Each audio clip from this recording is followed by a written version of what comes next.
I was talking to my friend Ian last night, who's buying his first big boat, and he was talking about how overwhelming it can be knowing what to do and in what order to get the boat ready. And it's a boat he doesn't know. So, solar panels and electricity and through hulls and all the different things. And he said, Tim, where do I start? Point me in the right direction and give me a sanity check. So, let's do that.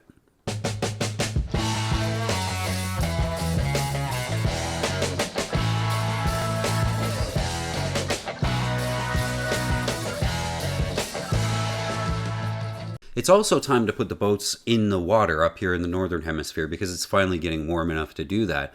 So I'm going to be attending my boat, and of course we're going to be painting it and doing all the other stuff. But what about all the things that you should be doing on a boat that maybe hasn't been in the water in a while? Like mine, it's been all winter. Or like Ian's boat, where it's not even his boat, he's just buying it. So where do you start, and how do you order things so that you do it the right way?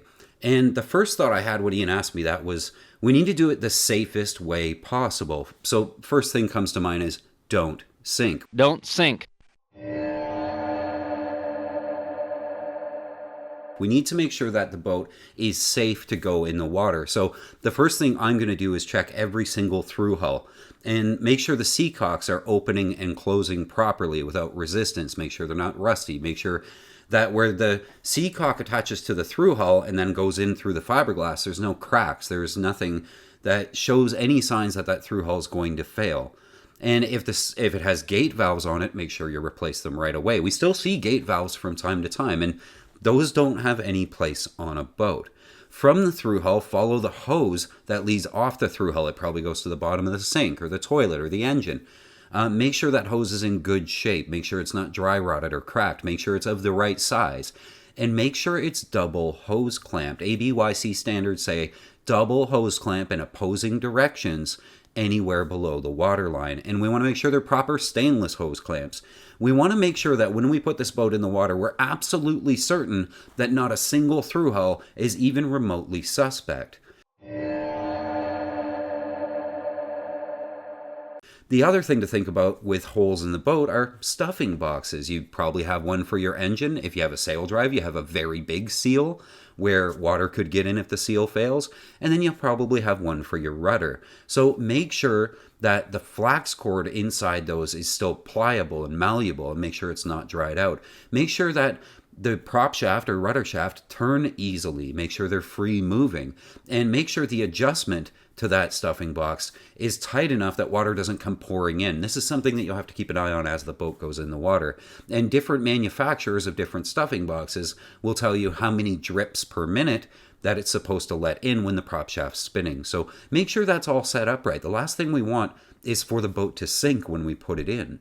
If you're absolutely sure that the boat's not going to sink and you've gone over every hose clamp, every hose, every through hull, it's perfect. Everything is great. The next thing is we don't want water coming in the top of the boat. Nothing will ruin a boat quicker than bad core work. That's the number one killer of every sailboat ever, is bad core work. People just throw the boat out if the core is bad typically because core work sucks. So if we can avoid it, that's the best thing for us. So we're going to check for water intrusion everywhere above the waterline. And typically I start inside the boat doing this, looking around at port lights and hatches and any sort of hole in the boat I can see from the inside, any bolts that are coming down holding winches or blocks. Make sure there's no water coming in, because if you see signs of water in here, then you know where to start looking outside. When you get outside, we're looking for soft spots in the deck. You can wander around on the boat with no shoes on and dig your heels in. That's what I usually do as a first pass, looking for soft spots in the deck work. But also you can get a moisture meter. Harbor Freight has one. There's lots of marine moisture meters. And you can go over the whole boat looking for wet spots underneath the fiberglass. And if you find one, the number one thing to do isn't to fix the wet spot immediately. It's to figure out how the water got into the core in the first place. So if there's a hatch nearby, it probably needs to be pulled. Undo all the bolts around it, pull the hatch, look inside the deck work at the core, and figure out how the water got to the soft spot. Worry about the soft spot later. A lot of people won't even fix the soft spot if it's not too big, as long as you fix the spot that made the soft spot get wet in the first place. We need to stop water intrusion in its tracks, or it will kill the boat. So you might be rebedding every piece of hardware on the deck, cleats and blocks and all kinds of different things. The grab rails that run along the coach top of all our boats. The jib tracks, this is a big one. Jib tracks will have a bolt going through the side decks of the boat every 3 or 4 inches, 18, 20, 30 bolts in a jib track. Every one of them can leak, and if any one of them leaks, the core is going to get destroyed very quickly. So if there's no water coming in the boat from the bottom, make sure there's no water getting into the boat from the top. Once water intrusion is pretty well solved, the next thing I look at is safety. I'm looking for fire extinguishers. I'm looking at the propane system. We know the boat's not going to sink. We know the water's not getting into the core anymore. Let's make sure it doesn't catch on fire or hurt anybody. If we have a propane system, do we have a propane sniffer on board that's properly powered, low in the hull where the propane's going to sit? If we have gasoline on board, does the gasoline system work okay? Is there any leaks in any of the lines? Make sure that we have a blower fan to get any gasoline fumes out of the hull before we try to start the engine. Carbon monoxide detectors, smoke detectors, fire detectors. Make sure that the boat is completely safe for you to be on it. And if you're going to put the boat in and then plug it into the dock and then just go home, like a lot of people do, we need to make sure that the boat's not going to burn to the water line while we're gone.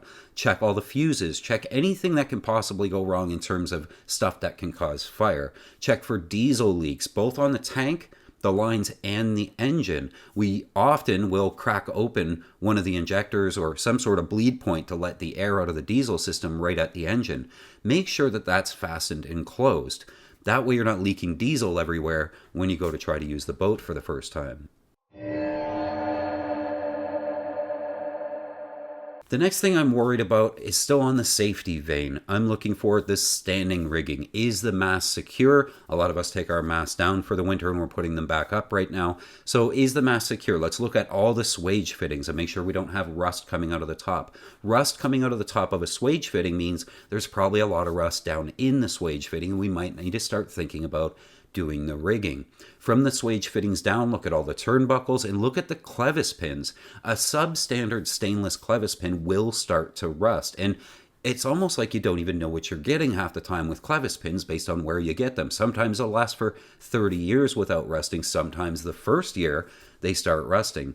If all the clevis pins are good, we're looking for cotter pins. Make sure that they're all in pretty good shape. Cotter pins don't last forever, so make sure they're in good standing. And tune the rig at this point. Make sure that the shrouds and stays aren't too loose. If you can't do it by hand, get a loose gauge to make sure that the rig is tuned as close to the manufacturer's specifications as you can get it. I tune my rig with a little bit of pre-bend in the mast because I like to point high into the wind.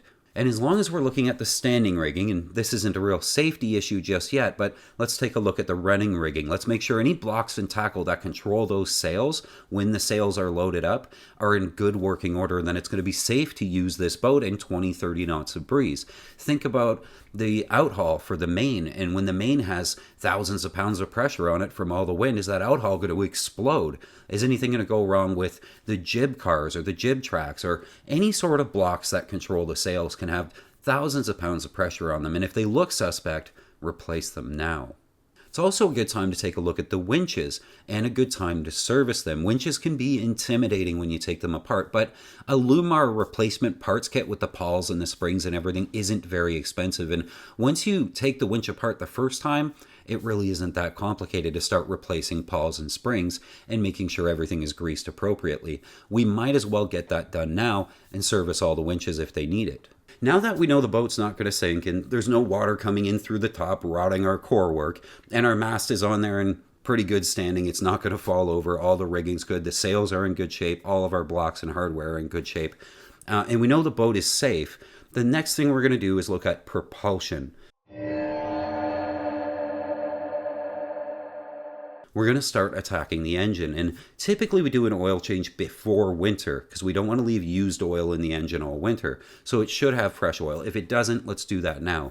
If you have a transmission on your boat, mine has a sail drive transmission that uses transmission fluid, probably a good time to make sure that that's been serviced as well. From there, we're going to look at coolant. If you have a closed loop system for your engine cooling, which most boats do at this point, we're going to make sure that the coolant is topped off. And if you're concerned about how long the coolant's been in the system, it's a great time to put new coolant in. Also on the engine, we're going to check the impeller. Some of us take them out for the winter, so make sure before you try to start the boat or even open the through hull that feeds the engine, we put the impeller back in. Make sure all the impeller vanes are in good shape. It's not missing any pieces because the pieces will get stuck in the heat exchanger right away. Make sure the impeller is in there good and in one piece. And probably the last thing before you try to use this boat, and this is what people often forget, is check all the dock lines. Replace them if you need to. Get longer ones. Make sure they're all in easy to get to places. If you have to suddenly tie up, and you always tie up on starboard, but a fuel dock is suddenly on port, do you have lines that you can move over? Or do you have extra lines in the port side lazarette ready to go? I like to keep an extra line hung up on the bow rail all rolled up and tied there just in case, and it's probably a 40-foot line, so if I have to use it as a spring line I can. But if I'm going to be pulling up port side all of a sudden out of nowhere at the last minute, whoever's doing my bow line work can grab that extra line, and it's always at the ready, and we can use it to tow other boats. In an emergency, nobody ever thinks to have a tow line at the ready, but if you have one ready to go, you might actually save somebody a lot of trouble. I hope this list has helped you guys. It's from a conversation I had with my friend Ian last night, so it was more for him on a boat that he's never owned before. But I think we all need a reminder before we drop the boats in for the summer that we need to make sure we do it safely. Check everything to make sure it's not going to sink. Check everything to make sure there's water not getting into the core. Check everything to make sure everything is completely safe before we start worrying about solar panels and radios and navigation and all the other stuff. Does the fridge work? It doesn't matter right now. What matters is the boat is safe and everybody on board it's going to be safe. And one more reminder, take the PFDs out of the garage and put them on the boat. I hope that helped you guys. I couldn't make these videos without the support of the patrons. It's a team of people who give as little as a couple of bucks a video to make this mission possible, which is to get more people sailing more easily. Until next week, guys, keep the heavy side down, but not too far down.